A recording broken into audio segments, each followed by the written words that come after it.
네, Principles of Investment 박정빈의 투자를 제목으로 가지고 2018-0015 박정빈 발표 시작하겠습니다. 내용은 코덱스 200과 나의 투자금과 비교, 그리고 주식 투자와 선물 옵션 투자, 그리고 투자 일지로부터 배운 것, 그리고 앞으로 무엇을 공부해야 하는가, 그리고 명언으로 알아보는 투자 철학으로 발표를 진행하겠습니다. 처음은 코덱스 200에 대해서 모르실 것 같아서 준비를 해봤는데요. 코덱스 200은 코스피 지수를 그대로 추정하는 대표적인 ETF 상품입니다. 코스피 지수가 1% 상승할 경우 코덱스 200이 1% 상승합니다. 여기 그래프 보시면 이렇게 이런 설명이 여기 들어가 있는 게 볼 수가 있습니다. 여기 나와 있는 ETF에 대해서 또 이게 어려운 말이니까 준비를 해봤는데요. ETF는 한국말로 상장 지수 펀드라고 합니다. 특정 지수를 모방한 포트폴리오를 구성하여 산출된 가격을 주식시장에 상장시킴으로써 주식처럼 자유롭게 거래되도록 설계된 지수 상품입니다.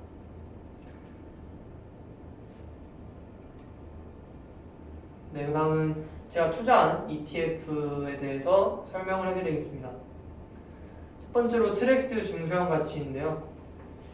중소형 가치 지수는 한국 거래소의 유가 증권 시장 및 코스닥 시장에 상장된 전체 기업 중 시가총액 기준 상위 500개 회사로 구성된 MKF500 지수 종목에서 상위 100종목, 대형주를 말하는 겁니다. 상위 100종목이 를 제외한 400종목을 대상으로 재무 비율의 특성이 가치주의 특성을 보이는 종목으로 내재 가치, 시가총액을 고려하여 투자 비중을 결정합니다.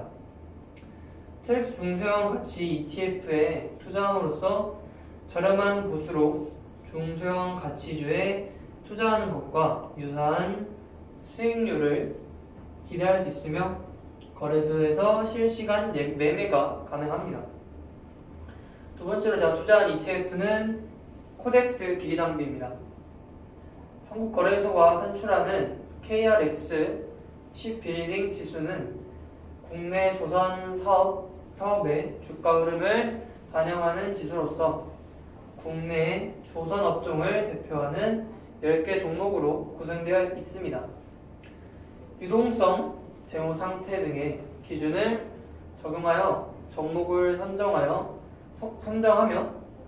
유동 주식 가중 시가총액 방식 지수로서 매년 9월 지수 구성 종목의 정기 변경이 이루어집니다. 다음 제가 투자한 주식에 대해서 설명을 드리겠습니다. 첫 번째로 농심인데요. 농심은 국내라면 시장에서 주력 제품군의 강력한 브랜드 파워에 힘입어 과반 이상의 높은 시장 점유율을 유지하고 있으며 국내 스낵 시장에서도 시장 점유율 1위를 유지하고 있습니다. 해외 시장에서는 현지 경쟁자들과 높은 차별성을 가진 신 브랜드를 매울신 브랜드를 필두로 한 프리미엄 브랜드 집중 육성과 현지 인력을 활용을 통한 소매시장 공략, 유럽 지역 대형 유통 채널 진입 확대 등으로 꾸준한 매출 성장세 유지를 하고 있습니다. 농심에서 제일 유명한 게 신라면이 있죠. 거기 신브랜드 활용한 거. 그리고 두 번째로 SK텔레콤입니다. 동사의 사업 부분은 이동전화, 무선데이터, 정보통신사업 등의 무선통신사업과 전화, 초고속 인터넷, 데이터 및 통신망 임대 서비스 등을 포함한 유선통신사업, 플랫폼 서비스, 인터넷 포털 서비스 등의 기타 사업으로 구별됩니다. 매출 구성은 무선통신사업 75.7%, 유선통신사업 15.55%, 기타 8.75% 중으로 구성이 되고 있습니다. 그 다음은 저희 투자 성과인데요. 여기 보시면 엄청 빨간 색깔이 많고, 빨간 색깔이 많은데 파란 색깔이 총 수익률이 -0.67%죠. 네, 코덱스 200은 32,385원에서 매입을 했고, 제일 최근에 마이너스 400, 평가 손익이 마이너스 46만 1,190원이 됐고요. 그리고 수익률은 마이너스 4.65%입니다. 농심은 31만 8,050원에 매입을 했고요. 평가 손익 플러스 94,360원을 받았고, 수익률 플러스 1.48%가 됐습니다. 그리고 SK텔레콤은 22만 8천원에 매입을 했고요. 그리고 마이너스 82,410원이라는 평가손익을 받고요. 그리고 마이너스 3.61%라는 수익률을 얻게 됐습니다. 그리고 그 다음은 트랙스 중소형 가치는 8,808원에 매입을 했고요. 그리고 28만 5,210원 평가손익을 받고요. 그리고 플러스 3.85% 수익률을 받습니다. 그리고 코덱스 기계장비는 5,720원에 매입을 했고요. 그리고 20만 8,720원 평가손익을 받고 수익률은 플러스 2.09%를 받습니다. 그 다음 결론인데요. 전체적인 수익률은 아까 보셨듯이 마이너스 0.67%로 손해를 봤고요. ETF 수익률은 아까 보셨다시피 엄청 수익률이 높았죠. 네. 그리고 주식 수익률은 농심은 대체로 높았지만 SKT는 대체로 낮았습니다. 그래서 전체적으로 제 투자 성과를 본다면 엄청나게 아니더라도 조금은 손해를 봤다고 할 수가 있겠습니다. 그 다음은 주식 투자에 대해서 설명을 해드리겠는데요. 주식 투자의 정의는 시세 차익을 목적으로 주식 회사의 증권을 사고 파는 투자 활동을 의미합니다. 그 대상은 상장 주식이 될 수도 있고 비상장 주식이 될 수도 있으나 코스피 및 코스닥 등의 주식시장에서는 상장 주식만이 매매가 가능하므로 일반적으로 상장 주식의 매매를 일컫는 경우가 많습니다. 상장 주식과 비상장 주식은 일반적으로 살 수 있는, 그냥 여기서 나온 것처럼 매매가 가능한 주식을 말하는 거고, 비상장 주식은 여기서 안 파는, 그러니까 매매가 불가능한 주식들을 말하는 겁니다. 그리고 주식 투자의 주체는 개인인 경우 개인 투자자라고 하고, 회사나 법인의 경우 기관으로 칭합니다. 개인 투자자라고 하는 이거를 대신하는 말이 개미라는 것도 있죠. 주식 투자 기법 중에는 보유 기간에 따라 크게 장기 투자와 단기 투자로 나누며, 단기 투자는 다시 스윙, 그리고 데이 트레이딩이라는 단타, 스캘핑, 초단타라고 불리는 스캘핑 등으로 나눕니다. 이는 단순히 보유기간의 차이에 의한 분류라기보다 투자 철학과 기법의 근본적인 차이에서 유래되는 것으로 볼 수 있습니다. 기업 가치를 보고 투자하는 경우 장기 투자에 양상을 띠고, 주가 움직임의 기술적 분석을 통해 투자하는 경우 중단기 투자에 양상을 띠게 되기 때문입니다. 그 다음 선물에 대해서 설명들을 적어봤는데요. 파생상품의 한 종류로 선매후물, 선매매, 후물건 인수도라는 말을 뜻하는 선매후물의 거래 방식을 말합니다. 즉, 상품이나 금융자산을 미리 결정된 가격으로 미래의 일정 시점에 인수할 것을 약속하는 거래입니다. 이 부분이 정의가 되겠고요. 그리고 선물의 거래 방식은 매매 시점, 대금 결제, 물건의 인수도 시점에 따라 다른 양식의 거래와 차이가 있습니다. 현물 거래의 경우 매매, 대금 결제, 물건의 인수도가 동시에 이루어지고 신용거래, 외상거래를 뜻하죠. 신용거래의 경우 매매, 물건의 인수도는 동시에 이루어지지만 대금 결제는 나중에 이루어집니다. 반면 상급거래는 매매와 대금 결제가 동시에 이루어지지만 물건의 인수도는 나중에 이루어집니다. 선물거래의 경우 매매가 이루어진 후 일정 시점이 지나야 대금 결제와 물건의 인수도가 동시에 이루어집니다. 그 다음은 선물 관련된 용어를 준비해봤는데요. 기초자산은 만기일에 가서 인도되는 자산을 말합니다.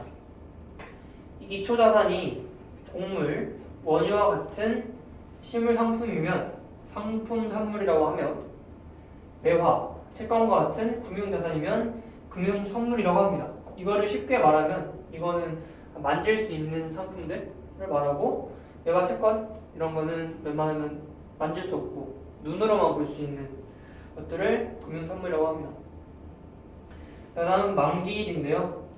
선물 계약에 의해 현물의 인도가 약속된 날을 말합니다. 만기가 가까운 선물은 근월물이라고 하고 만기가 많이 남은 선물을 원월물이라고 합니다. 그 다음 결제 방법에 대해서 이렇게 적어봤는데요. 만기일의 현물을 인수도하는 실물 인수도 방식, Physical Delivery Settlement와 이걸 뜻하는 실물 인수도 방식과 선물 가격과 선물 만기일의 현물 가격 차이만을 정산하는 현금 결제 방식, 캐시 세틀먼트로 구분이 됩니다. 그 다음 옵션인데요. 미리 정해진 조건에 따라 일정한 기간 내에 상품이나 유가증권 등의 특정 자산을 사거나 팔 수 있는 권리를 말하며 이를 매매하는 것을 옵션 거래라고 합니다. 이 부분이 정의가 되겠고요. 옵션 계약에서 정하는 특정 자산을 사거나 팔 수 있는 권리는 옵션을 발행하는 자가 이를 매수하는 자에게 부여하고 옵션 소유자는 일정 기간 동안 옵션 계약에 명시된 사항을 옵션 발행자에게 이행토록 요구하거나 또는 요구하지 않아도 되는 조건 부청구권을 가지게 됩니다. 그러나 옵션 거래는 단순한 선물 거래에 비해 시장 상황에 따라 보다 다양한 전략을 구사할 수 있고 해저에게는 위험을 커버하는 이중장치의 역할을 할 뿐만 아니라 때에 따라서는 잠정적인 기회의 이익도 최대한 향유할 수 있습니다. 그 다음 옵션 용어에 대해서 준비를 해봤는데요. 옵션은 크게 콜옵션, 풋옵션으로 나누어지게 됩니다.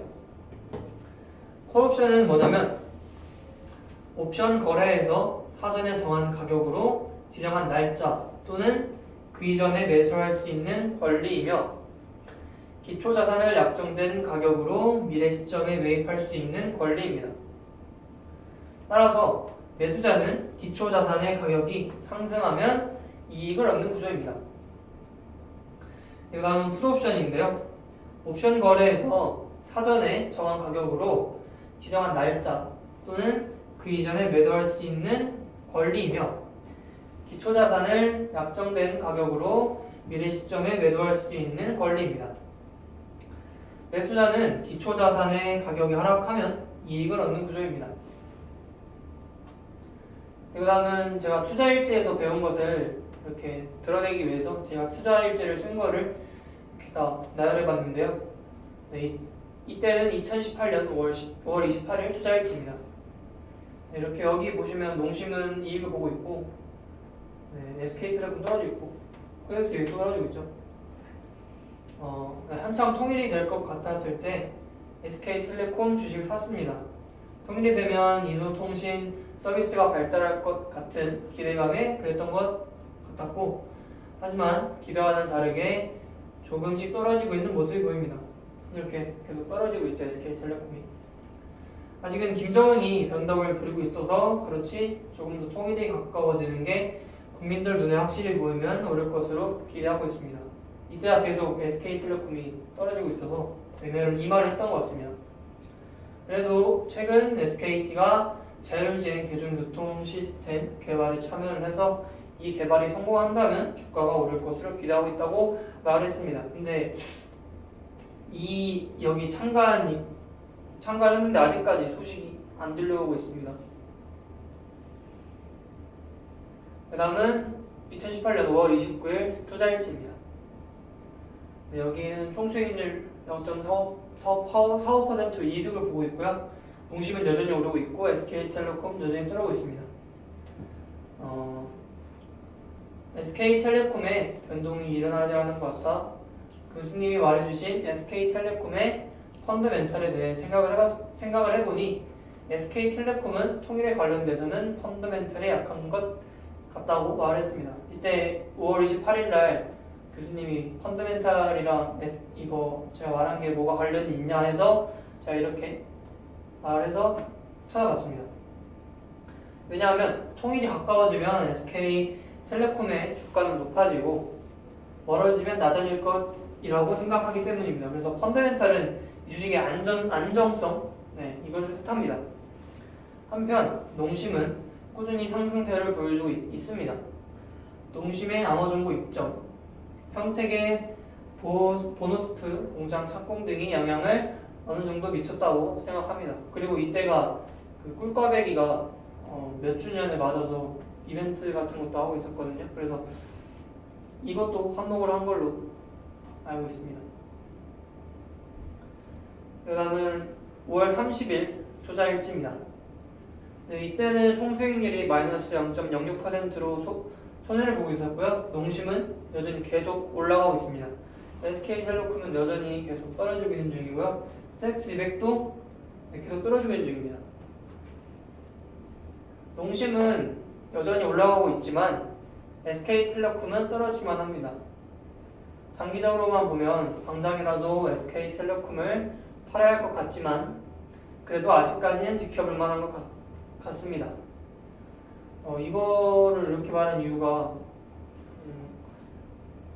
모의 투자하는 게 5월달까지여서 이렇게 말했고, 그래도 진짜 주식을 가지고 있다면 아직은 가지고 있어도 될 만할 것 같아서 이렇게 말을 했고요.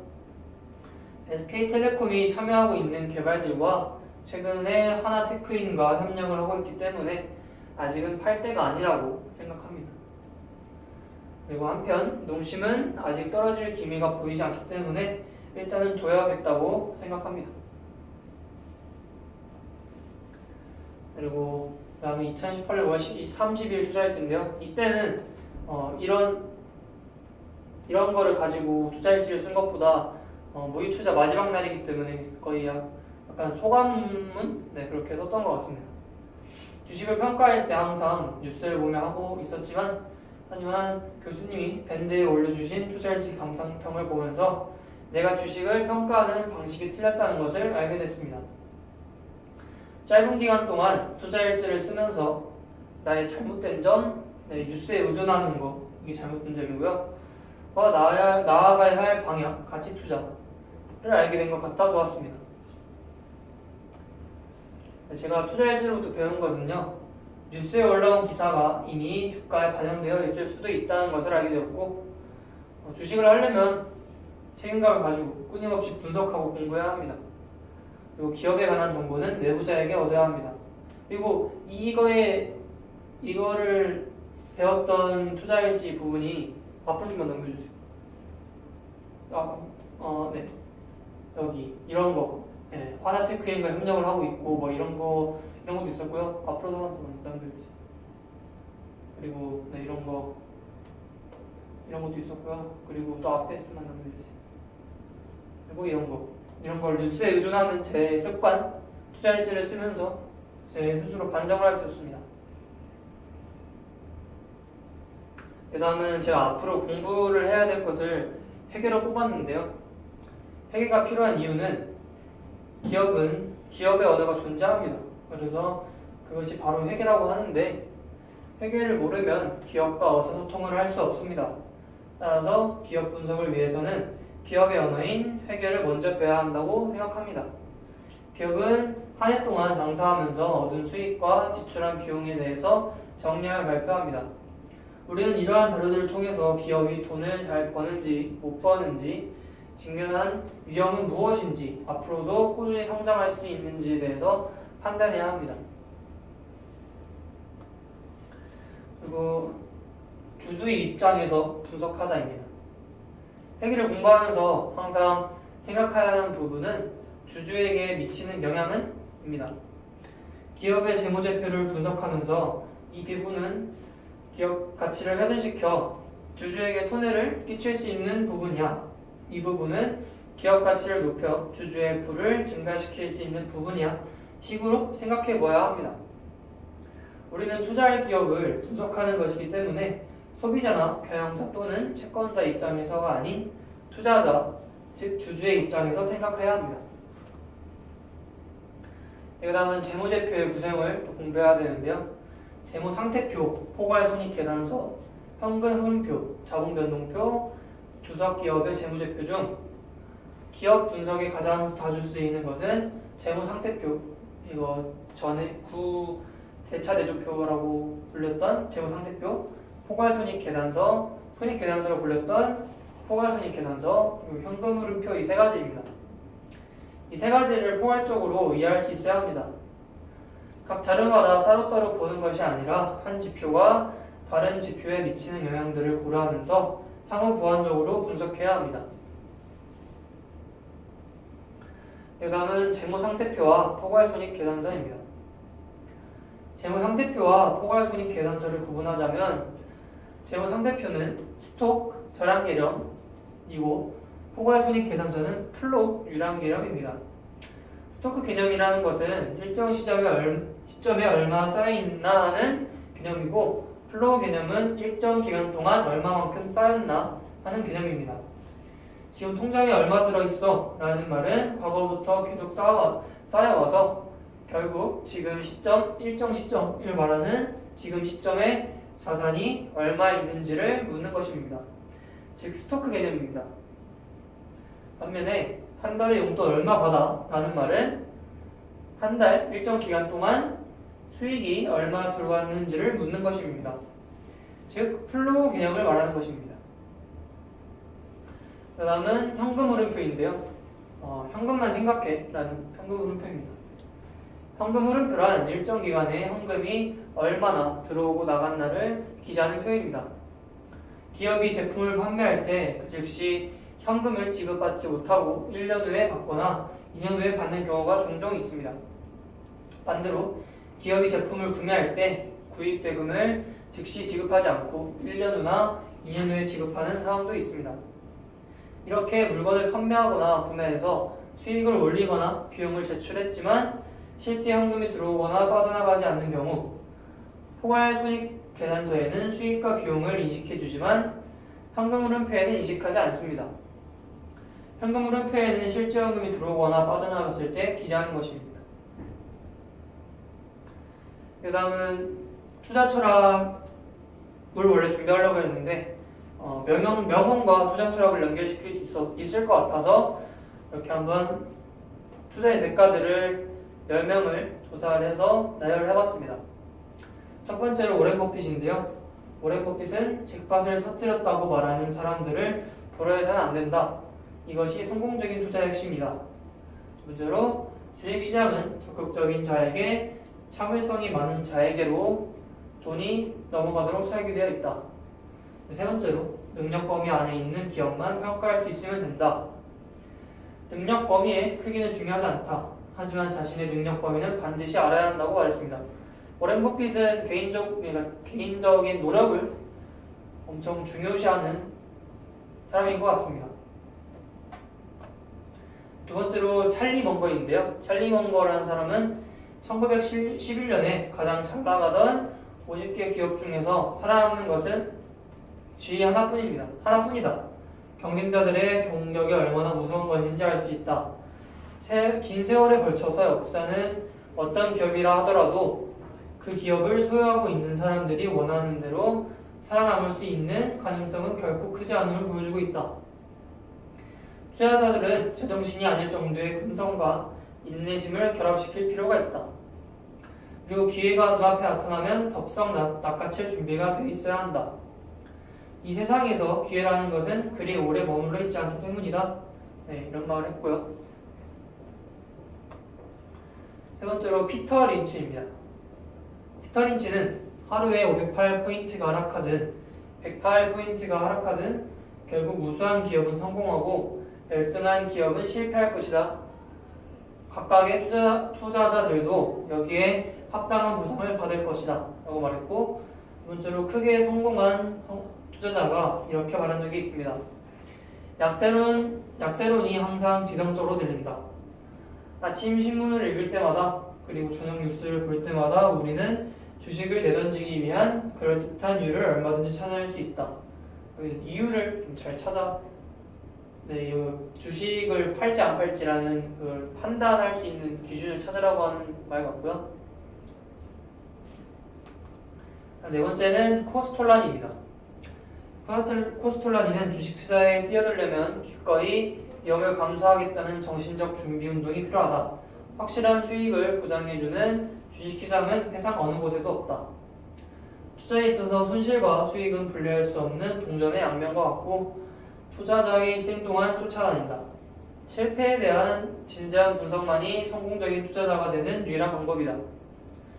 투자자가 대중의 히스테리에 파묻히지 않으려면 훈련을 해야 하며 냉정하다 못해 냉소적이기까지 해야 한다. 다섯 번째는 그레이엄입니다. 그레이엄은 강세장에서 최대의 도박으로 최대의 이익을 얻은 사람들은 거의 항상 필연적으로 뒤따르는 약세장에서 가장 큰 손실을 보는 사람들이다. 좋은 회사의 가장 기본적인 정의는 지출하는 것보다 더 많은 현금을 창출하는 것이다. 좋은 경영자는 그 현금을 생산적 용도에 투입하는 방법을 지속적으로 찾는다. 현명한 투자자는 비관주의자에게서 주식을 사서 낙관주의자에게 판다. 이런 말을 했고요. 그 다음은 필립 피셔입니다. 필립 피셔는 대다수 군중들의 의견을 꿰뚫어보고 현재의 진실이 무엇인지 찾아낼 수 있는 능력이 있다면 주식 투자 분야에서 엄청난 성과를 거둘 수 있을 것이라 말했고, 기업의 미래를 추정하는 가장 좋은 방법은 치밀하고 끝없는 사실 수집이다.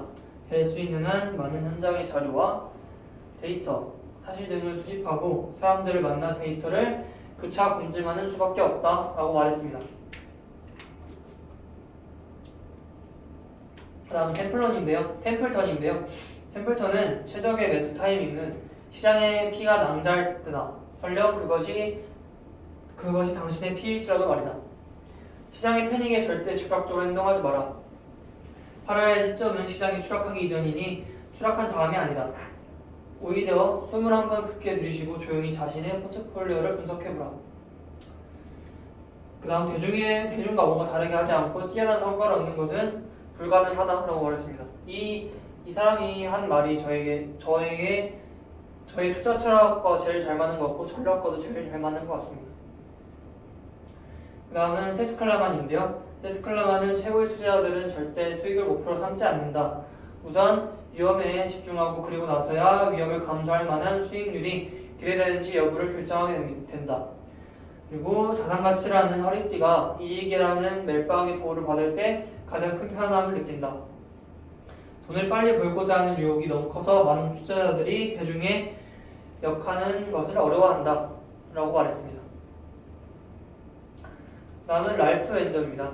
랄프 엔저는 돈이라는 헛된 기대에 불어있는 도박꾼으로부터 나와 정확한 확률이 어디에 있는지 아는 사람에게로 흘러 들어가게 마련이다. 주식시장에서는 모두가 흥분해서 달려드는 주식에 프리미엄을 붙인다. 일종의 오락세라고 할 수 있다. 반면 아무도 쳐다보지 않는 따분한 주식은 할인해준다. 이렇게 할인된 가격으로 거래되는 주식을 많이 사두라. 이 말이 가치 투자랑 비슷한 말이겠죠? 그 다음 마지막 하워드 왁스입니다. 하워드 막스는 다른 사람들이 무작정 확신하고 공격적으로 매수할 때 우리는 매우 신중하게 행동해야 한다. 다른 사람들이 공포심에 아무것도 하지 않거나 패닉 상태에서 매도할 때 우리는 공격적으로 행동해야 한다. 모두가 어떤 자산에 있다고 리스크가 있다고 믿어서 매입을 꺼려하면 결국 자산 가격은 리스크가 전혀 없는 수준으로 떨어진다. 가격에 포함되어 있는 모든 낙관론이 배제되고 부정적인 의견이 확산되면 리스크가 가장 적은 투자가 될 수 있다. 라고 말했습니다. 네, 여기까지 제 발표였고요. 감사합니다.